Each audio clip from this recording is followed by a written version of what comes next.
Hi there everybody, and welcome to another video. On today's video I have my 190E here. This is a 2-liter petrol automatic, and it's decided that it won't start. Or it starts and it runs really lumpy, which makes me obviously I can see that the electrical side of things is working okay, because it does start. It just runs very lumpy. When it was running lumpy, it seemed like a misfire. So I checked the plugs for a spark, and they were all sparking. So I have a feeling I have more of a fuel situation here, something to do with this distributor thing here. So today I just want to do a pressure test to start with. Even though the car starts, sometimes it doesn't. It could be that the fuel pressure from the fuel pump is not good enough. So if we can at least rule out any fuel pressure issues, then we can then move on to something else, whatever it could be. I've hooked up this fuel pressure gauge here. So I just put it here because I'm gonna have to crank the engine, and also I wanna, if it doesn't start, I wanna read the pressure here while I'm cranking. I just wanna have a look. So the specifications are 6 bar or 6.5 bar. That's more or less where we are supposed to be at when this is running. But even when I'm cranking, that fuel pump it needs to be quite up here. So I don't really know much about this system, this jetronics here. Not sure how it works. I mean, it's a 1988 vehicle, so it can't be that barbaric, I'm guessing. But I guess diagnosing it could be barbaric. Nevertheless, I've done a little bit of research. The fuel pressure coming out of here is regulated fuel pressure, and that is supposed to be around 6 bar. And the fuel pressure coming out of here is supposed to be around 6.5 or 6.4. I think the 0.4 is the gap there. So first I'm going to measure the pressure here. So I close this valve here, and secondly, if the car is running, then I will open this valve and then we can check the pressure that way. But even checking the pressure, the regulated pressure here, will give us an idea of what the fuel pump is doing, because I can hear the fuel pumping going, so I know I haven't got a relay problem.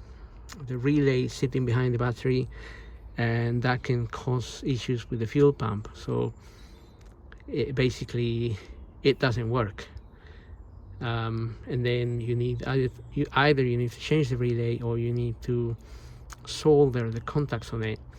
That is something that I already done on this car, and the fuel pump is always been running since I soldered the contacts. So I know it's not the relay. I can literally hear the pump as well when it primes, and when I crank the engine I can hear it running. But the question is whether there is enough pressure coming out of it. to get this, because it was running a while ago, and I had very little fuel coming out of these lines here. These go to the injectors, tiny amounts of fuel coming out of here, so that could be an issue. All right, well, anyway, let's get this cranking and see what kind of pressure we get on that. And since I'm on my own here, actually I'm gonna make sure all the hose lines are closed properly.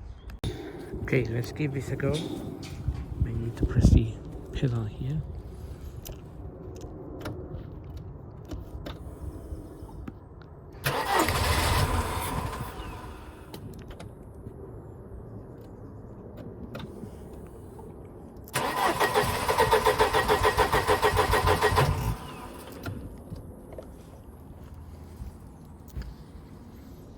I have no pressure at all going in there. Well, I'm gonna check the hoses again. Also, just release whatever might be in here. Okay, so it's refusing to start. I've got a bit of fuel in there. I put a bit of fuel in there to try and help it going, but so far I've got no fuel pressure at all. A very tiny amount of fuel pressure. I'm going to open this valve. See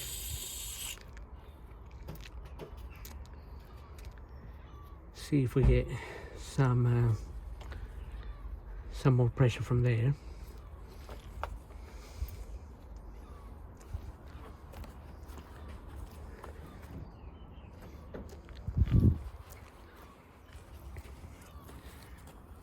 Right, let's try to start it again.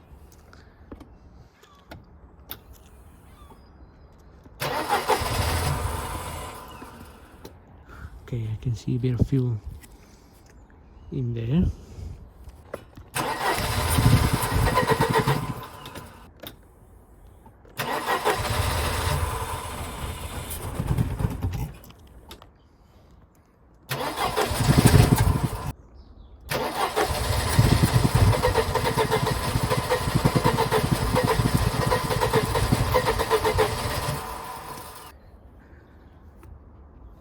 And I have no fuel pressure at all.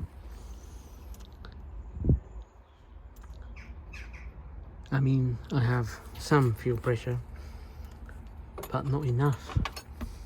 If I open this a little bit, you can see the fuel coming out of there.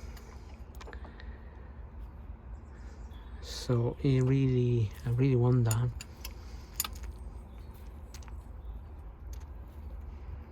Okay, there's nothing there. Not much there either. So I think well, when the engine is cold or cools down, so this here, this is like an injector solenoid. This injector, it operates when the car is cold.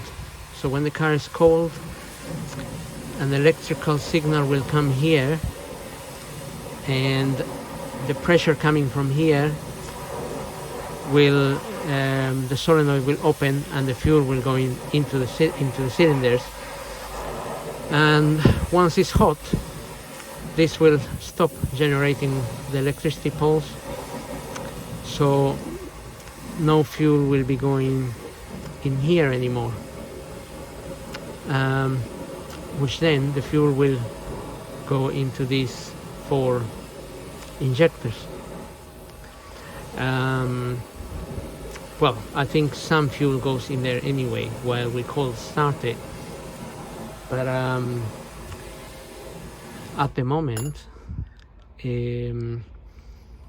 I've got, obviously this line is connected to my fuel pressure here, and it should be reading at least, now that I've opened this, it should at least be reading 6.4 bars or some kind of bar at the gauge, and it's hardly reading anything. And I'm pretty sure there must be some pressure here.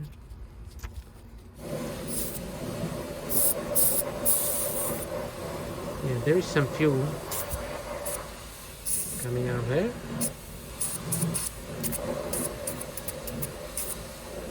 Seems to be mixed with a lot of air. So just be careful with anything electrical around this. Oops. Right, I think I need my two hands. Okay, so as I was saying, just be careful with any fuel leaking onto the side of the spark plugs, or if your leaves are broken or anything, or some sparks going around, that could be obviously really dangerous. So if you're going to be messing around with the fuel system, just make sure you also have fire extinguisher nearby, which is something I need to get because I haven't got one right now. So I'm just a little bit concerned I'm not getting any fuel pressure, and I can hear the fuel pump and there is fuel coming here, but it might just not be strong enough.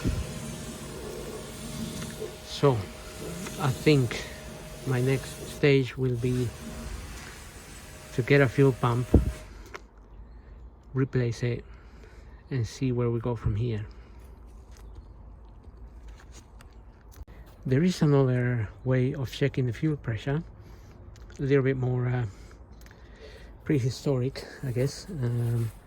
Also maybe a little bit more dangerous, but again, just don't have any electrical stuff around. This fuel hose here is the one that comes from the pump. Comes from the pump and goes into the injection system here. So that's our delivery line there. So with a 17 mil, you can disconnect it, and then this delivers the kind of pressure that will be coming out of this line for the cold start, and this other line, like we said, is the regulated pressure, so it's being regulated by this other thing here. But this would give us an idea of what is going on as well. So I'm just directing that into this funnel, into this little container, see if there's any fuel coming out of there. It would have to be coming out in quite big quantities. Okay, so I'm gonna put the ignition on, and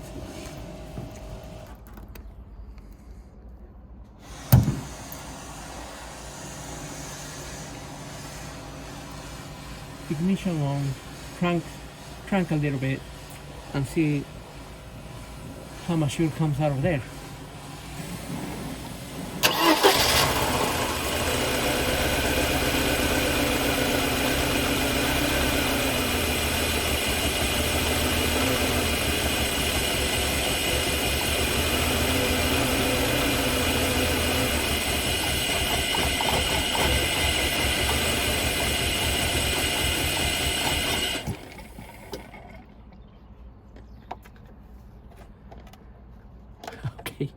Now that's funny. The car started. Okay, the reason it started is because I put some fuel in here before. But as you may have been able to see, there was no fuel coming out of here. And yet the pump is working. So that pump, either my filter or the pump, something is gone wrong. But I will get a new filter and a new pump and change those, and then we'll see what the pressure is like, and we can maybe get this going again. But sometimes the pump can be a bit tricky, so you can hear it working, it just refuses to operate properly. So it means sometimes it pumps at a good pressure, car is running, and then suddenly it stops. So to avoid that, I'm gonna get a new pump. And the pump that I fitted in this car, because I already changed it, it was a cheap pump, to be honest. I should have bought a better one, a better quality one. So lesson learned, don't buy cheap pumps. Anyway, let's get on with that.